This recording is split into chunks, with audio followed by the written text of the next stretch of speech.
Hey guys, what's up? Murder here. RWBY, Volume 3, Episode 4. I don't think that there's ever been a point in RWBY where I've reacted that big one episode after the other, and I'm assuming it's going to be again with Episode 5, and from what I'm hearing of the hype of Episode 6, it's going to be insane. But Rooster Teeth is taking it to the next level with every passing episode of this volume, and it's incredible. And I'm getting so much more hyped and so much more excited with every passing episode because it just gets better and better. This episode was incredible. Fantastic. And it's crazy saying that because that's the same way I felt about episode 3, getting Crow, seeing his weapon, seeing his fight with Winter and everything else in between. And I was just like, this is like probably my favorite episode so far. And then episode 4 comes and we see what Mercury can do. We see what Emerald's all about. And the hype of that matchup was just through the roof for me. For any of you who saw my reaction, it was through the freaking roof. Especially since I've been sleeping on Emerald and Mercury since the beginning, and I kind of forget that they're not students. These people are actual mercenaries who are fit for actual combat out in the field. And, they're just playing the part of students. But I am blown away by how much Rooster Teeth is upping the ante with every episode of suspense, of action. We got some really heartfelt moments in this episode, and it was just incredible to witness and incredible to see the growth and flourishment of this series and how much better it's getting with every episode. Even the animation was good. It was better than, what I expected. So, starting off, Emerald and Mercury bring down the pain. And let me tell you, it was bad. Okay? We had Mercury. This dude had happy feet. I understand, he's a taekwondo master and he's a kicker, but he took on Yatsuhashi and Coco by himself. And I can understand he's like, oh, well, that's not really that impressive. He's a mercenary. It's like, I understand that. But I never thought anyone in this series would have gotten fodderized the way Coco and Yatsuhashi did. And at the end of the day, I feel like it was because of the matchup. You had Velvet, who seems to probably be the weakest of the bunch when it comes to physical endurance. She's very petite and thin and stuff like that. Fox is, I feel like he's sensory inept because I believe he's blind, if I'm not mistaken. But the matchup here was just really bad. You had Coco and Yatsuhashi, and these guys are just top-heavy. They're very strength-oriented and not necessarily balanced, whereas Mercury was twisting and jumping and flipping, and he was fucking doing flares. This guy was just flexible and agile, quick to the speed, and it was incredible. And that type of matchup, and you could see he was getting a lot of hits, so it tells me that Mercury doesn't deal as much damage as they would if, let's just say, they were to land a hit on him. But the fact that he was able to hit them blow for blow, rapid succession, that's what ended up being their downfall. And I'm surprised that they decided to go Coco Yatsuhashi, because Coco has a minigun, which is a stationary type of weapon. It's not like she can shoot and move with that thing. And then Yatsuhashi just seems like a fucking powerhouse. This guy has a giant sword, just makes crater after crater. He made another one in this episode. But other than that, he doesn't have like the mobility or the flexibility to really combat someone as quick as Mercury. I mean, this guy was jumping and twisting around both of them, and at one point he made Coco point her minigun at Yatsu. I was like, Jesus Christ! Like, I've been sleeping on this dude. We got a little taste of what he, of his intellect and of how he strategizes and plans before he acts when he went up against, when he did like his little sparring match against Pyrrha. But that wasn't anything on the scale of what I could have expected from him in a full-fledged battle. And these two are a threat. They are a legitimate threat to me. Like, I feel their threatening presence now more than ever. And even more so by Cinder, because we don't really know all that much she can do. She only displayed a little bit of her prowess in Volume 2. In Neo, which I will get to that in a second, which is incredible to me. Relentless Mercury was this episode. He was shooting flare. Oh my god, the flare work was awesome. And again, calling back to his intellect, his strategic mindset of how he was utilizing the different type of biome situations. Right when the matchup started, they both backed up into the savannah, giving themselves cover, and then that way they could, plan their efforts afterwards. After they hacked that down, Emerald used the forest pretty well too to isolate Coco and Yatsu from each other, and then Mercury followed up by using like the rubble in the glacier area, in the geyser area, and then the geysers themselves both to damage Yatsuhashi. So that match, I felt so bad. It was a slaughter. You know what I mean? There's not much more I could have said to it. The music just added to the experience, added to the hype, added to the excitement, and it reminded me of the hype of Caffeine because the lyrics were really fast paced. You had the music that was just going, and it was complementing the action very well. And I'm really looking forward to this Volume 3 soundtrack. Like, we've gotten a few songs so far. I believe we've gotten about 3 songs so far now. We got 2 this episode. A Mirror Part 2, presumably later down the line of this episode. And then, like, a really hype action-based song for the fight. So, really looking forward to the soundtrack now more than ever. And then we have Emerald against Coco, which Emerald was portraying, was more of like a guerrilla tactic, portraying like some guerrilla tactics. She was shooting from the trees, swinging, and hiding much. And there's something that I want to talk about in this episode specific that was very subtly hinted at. And I didn't pick it up initially, because usually I rewatch the episodes. So I watch them initially for my live reaction, then I go back and watch them to nitpick things and bring my review. So, one scene in particular that kind of threw everybody off, or at least me, was the transition part when Mercury went up to like go for the last hit of Yatsuhashi, where he like came down with the kick, and it transitioned as if it looked like Mercury had kicked Coco into the forest.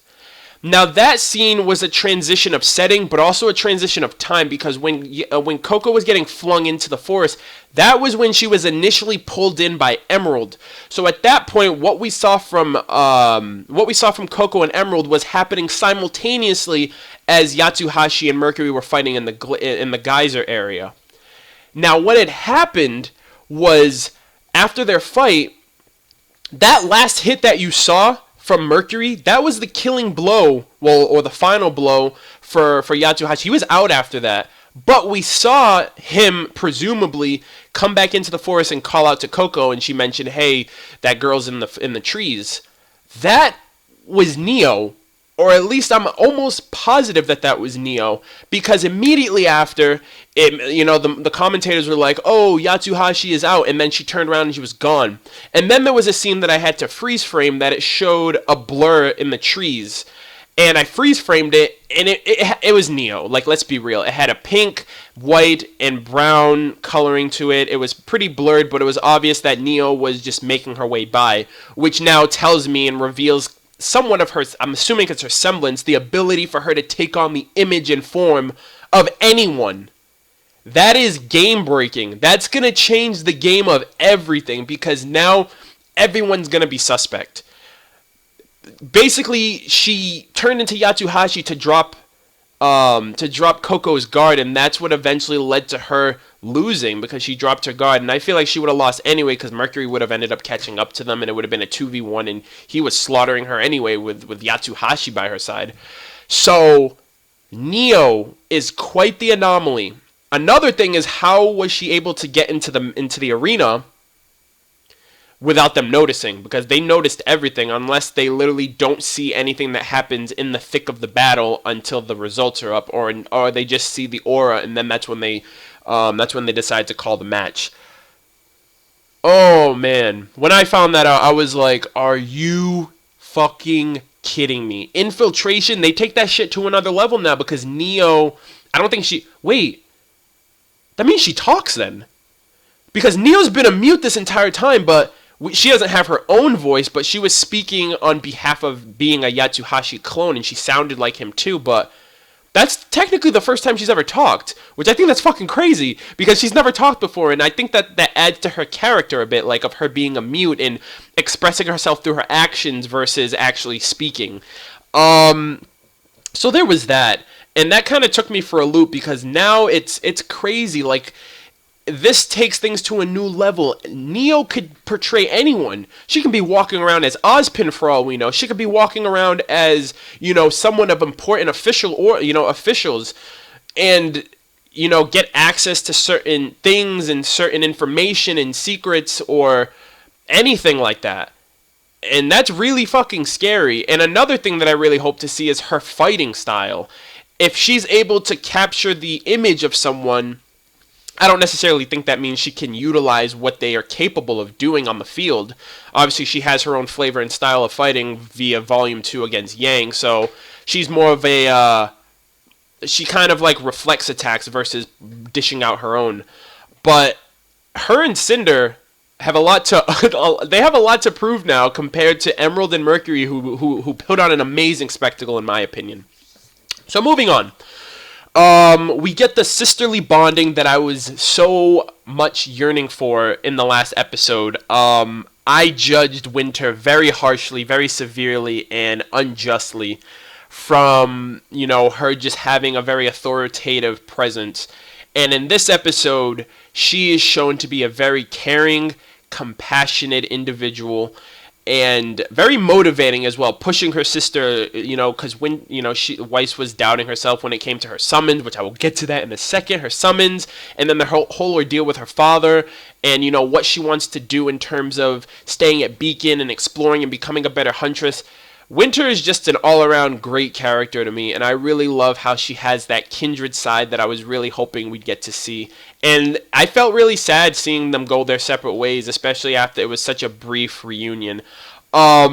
So we find out a few things about them both, and the Schnee in particular. So obviously their father is alluded to this as well, their mother if she's around or if she's a part of the series. But Schnees are able to summon. So I was kind of right in my review of episode 3 that those birds I thought were some type of summoning or some type of acceleration of her semblance, which is kind of true as well. Winter mentioned that a semblance, that their glyph semblance is kind of like a muscle. The more you use it, the better equipped you'll be the more adept you'll become at using it. And essentially your glyphs will eventually evolve. So I think their summonings are a complement of their glyphs.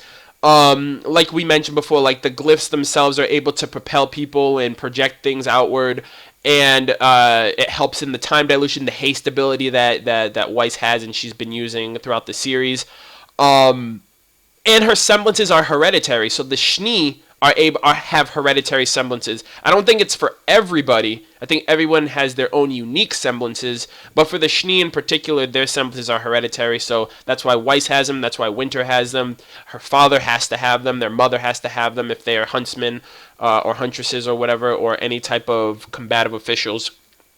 But the summoning in particular is kind of strange because during the whole tutorial section when she was trying to explain to Weiss how to use, how to call forth the summon, she mentioned, think of all of the creatures or the enemies that had to push you.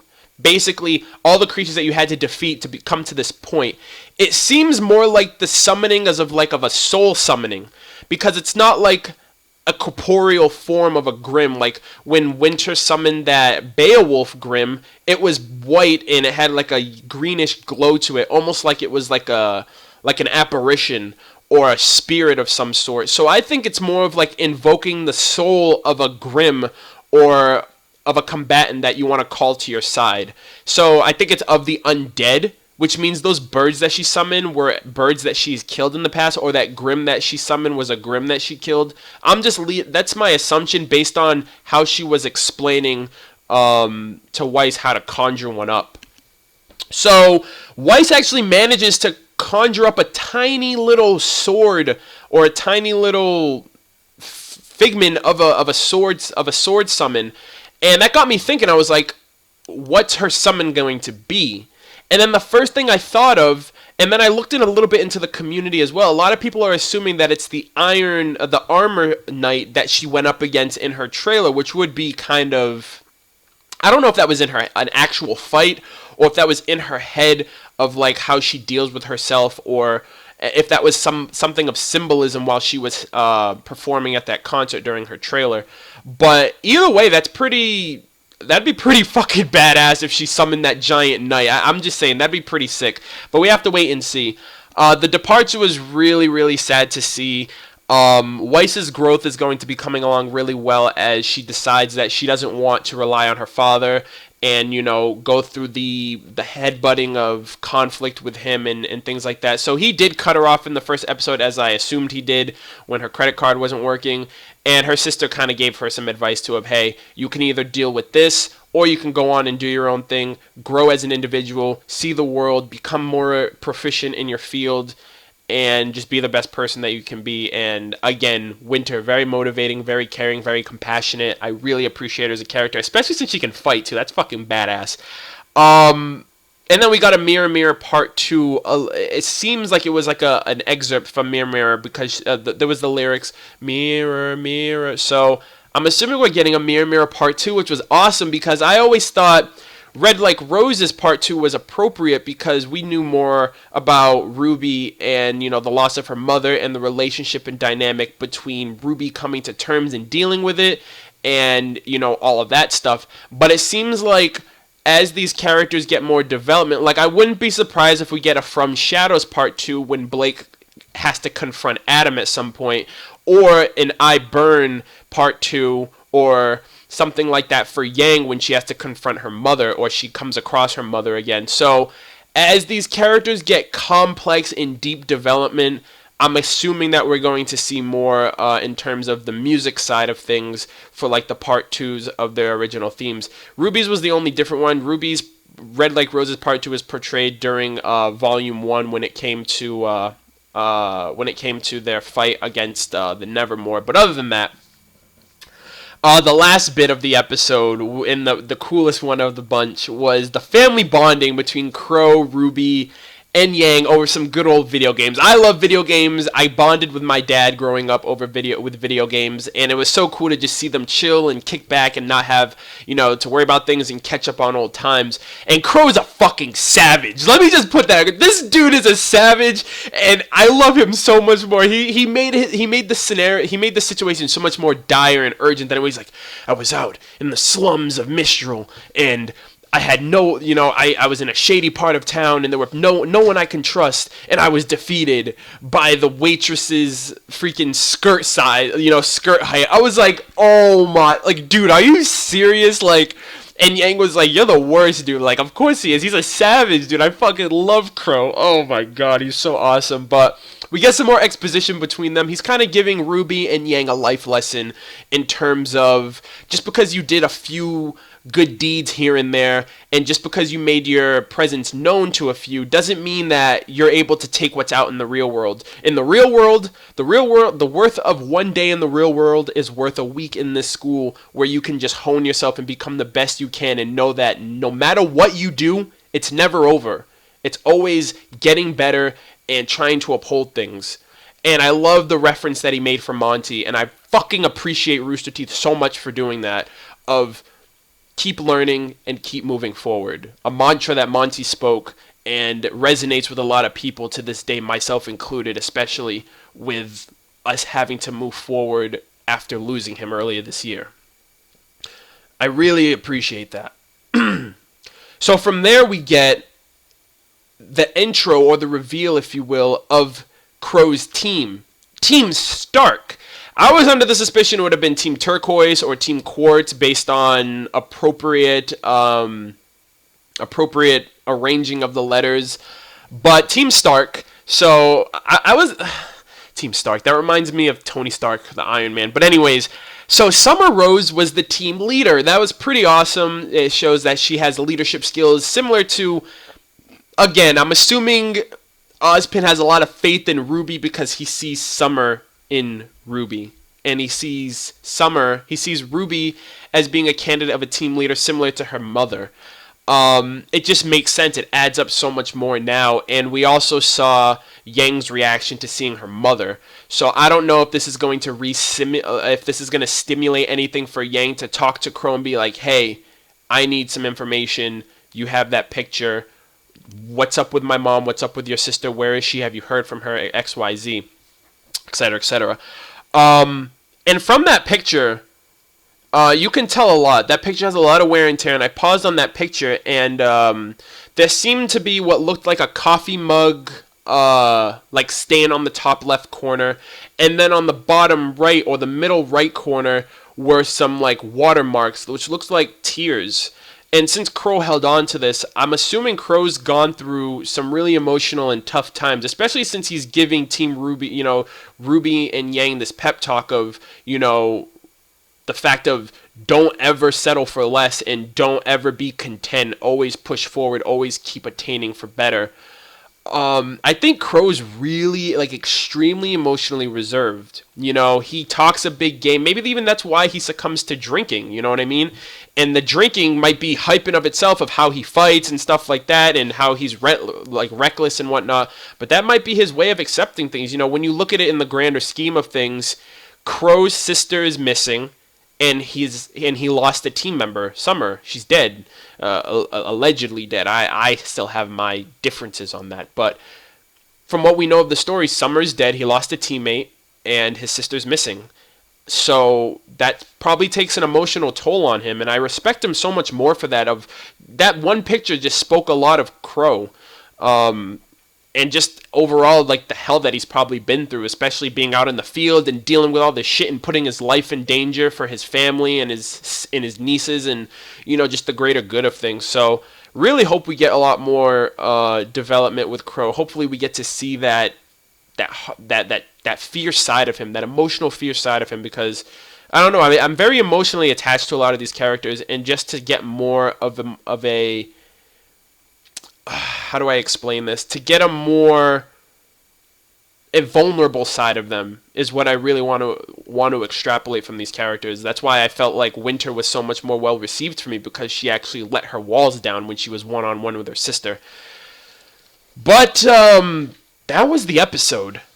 This episode was fantastic, and I have no idea what the next episode has in store for us in terms of matchups, in terms of exposition or development, but if it's on anything of the scale of this episode, then I am very, very, very excited. A lot of people have been talking about episode 6. A friend of mine, Dan Cooper, who's a fellow RWBY reviewer, has mentioned that, for anyone who's watched this, to make sure you watch it spoiler-free, and I've been offline since then because I don't want to get spoiled until I see it. Very excited. Episode 5 is coming up next. I'm going to check that out next, get you guys to my reaction.